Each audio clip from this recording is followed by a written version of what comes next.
Alright, so in this video I'm going to show you how I operate a BBQ Guru DigiQ DX heat controller with a Weber Smokey Mountain. So this is the 22.5-inch model, and I did a video a couple months ago when I unboxed the DigiQ, which is kind of showing you the different pieces and whatnot, but I've had a couple months to cook with it and kind of get used to it, so I wanted to go ahead and throw up a video and show you how it works. So this will be, if you cook with Weber Smokey Mountains, then this will be pretty beneficial for you, but if not, you'll still get to see how the controller works, and really the only difference is just the adapter that you purchase for your cooker. So what I'm going to try to show you real quick is down here, if you can see it.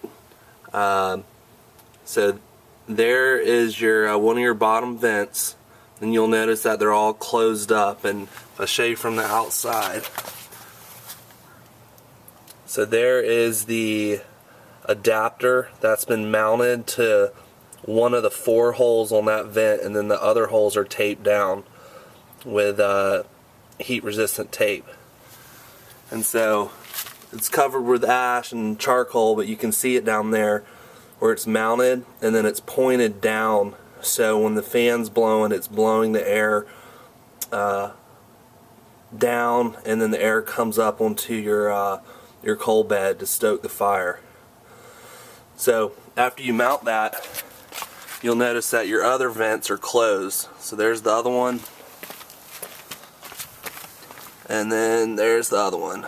So your only source of air at this point is going to be through the vent over here that's attached to the DigiQ. So go ahead and quickly show you this one more time. So this is my DigiQ. Comes in different colors. I went with the blue one, obviously. When I get all this plugged in, to the left there is the power. The next one is the power for the fan. The next one is where you plug your pit probe in. And then the last one is where you plug your food probe in. And so what I'm going to do is I'm going to go ahead and get this thing cranked up. I've got a load of charcoal going in the chimney right here. You can see it's getting white hot, so they're just about ready to go. So I'm going to take that, dump them over here, and then I'll kind of piece it all together, go ahead and get water in my water pan, and then I'll come back and I'll show you how I get it all set up. Okay, so I put the middle piece on, put water in the water pan, and one thing that I like to do is, as I mentioned just a couple minutes ago, you know, once you've got the fan hooked up and it's blowing air, you've obviously got your other vents closed. But while I'm putting on the middle piece and getting the controller set up and getting the pit probe clipped to the grate and all that, I open up the other 2 vents. So I showed you where those were closed from the last cook, but I just open those up just for a few minutes so air can get in there while I'm hooking this thing up. So so what we do now, this is the fan right here that I've shown you in the other video when I unboxed it. So it's the BBQ Guru Pit Viper, so it's a 10 CFM fan, and that's way more than you need for these Weber Smokey Mountains, but I just wanted a little bit more power. But all you do is, so here's the adapter down here, and you just take this guy.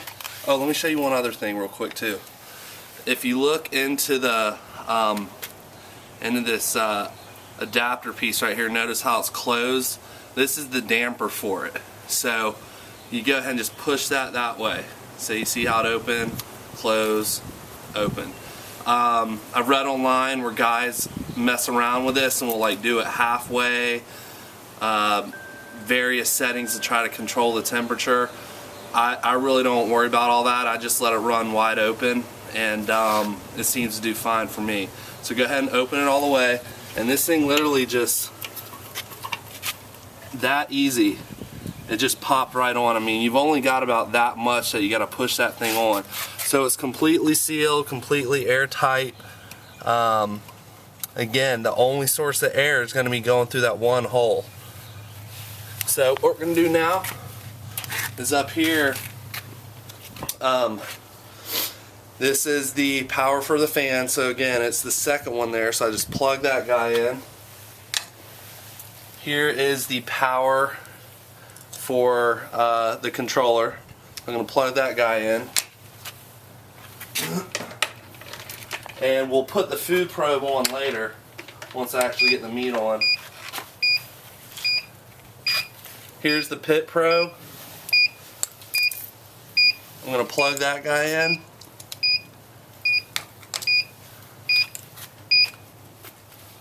So he's plugged in.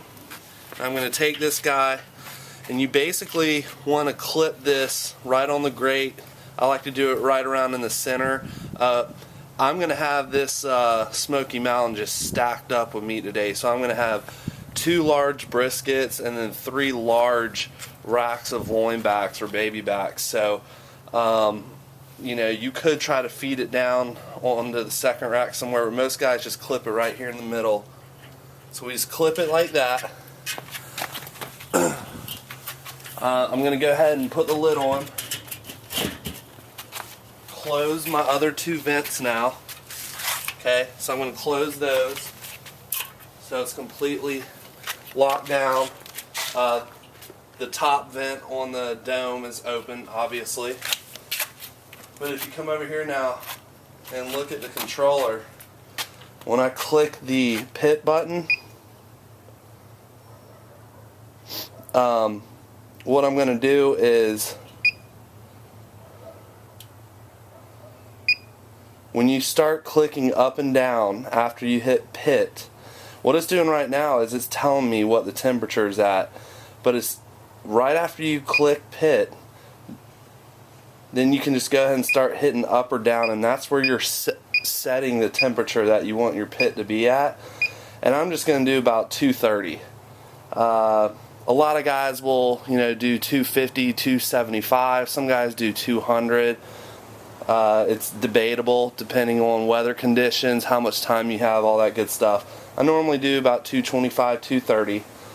And so that's it. And so what's happening, I'm just going to set this down here, is I've noticed that the fan doesn't, it's not kicking on right now. And I believe that the manual was saying something about how it has a way of recognizing that the temperature is climbing quickly, and so when it is, it really doesn't have any need to kick on. But once it kind of starts slowing down, that fan will kick on, and it'll just kind of run for a few seconds here and there, and get this thing up to temperature.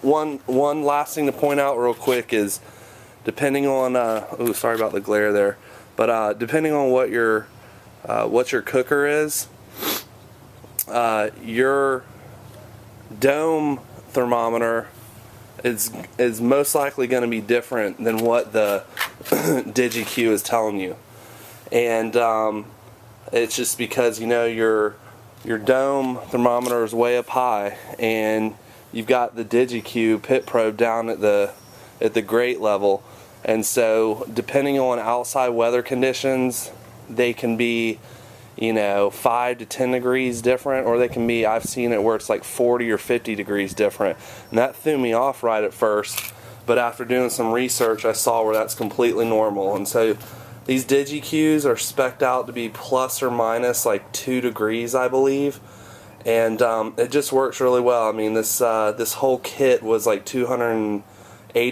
so it's a little expensive, but you know, I set this thing up and just let the fan take care of it, and you know, as long as you have a nice big coal bed in there, if you're doing a long cook, you just shut this lid, and literally just don't even have to worry about it. You know, I come out here and check on it a couple times here and there. So that's about it. I will do one quick other video once I get the food probe in there and just kind of show you how that works. Alright, I just want to show you real quick that the fan is cranking. So I'm gonna, if you listen closely here, you can hear it running.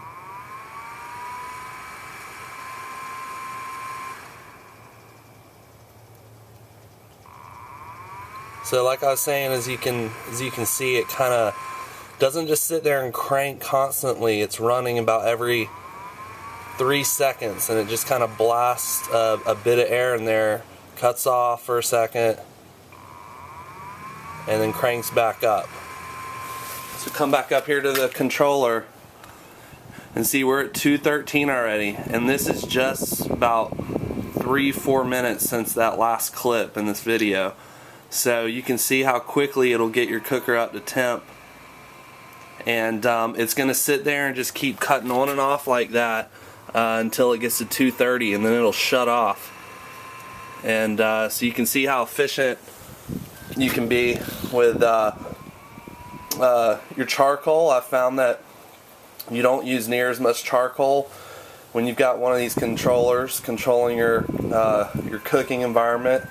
So it's well worth it. And like I said, I'll come back once we get the pit probe on. I'm sorry, the food probe.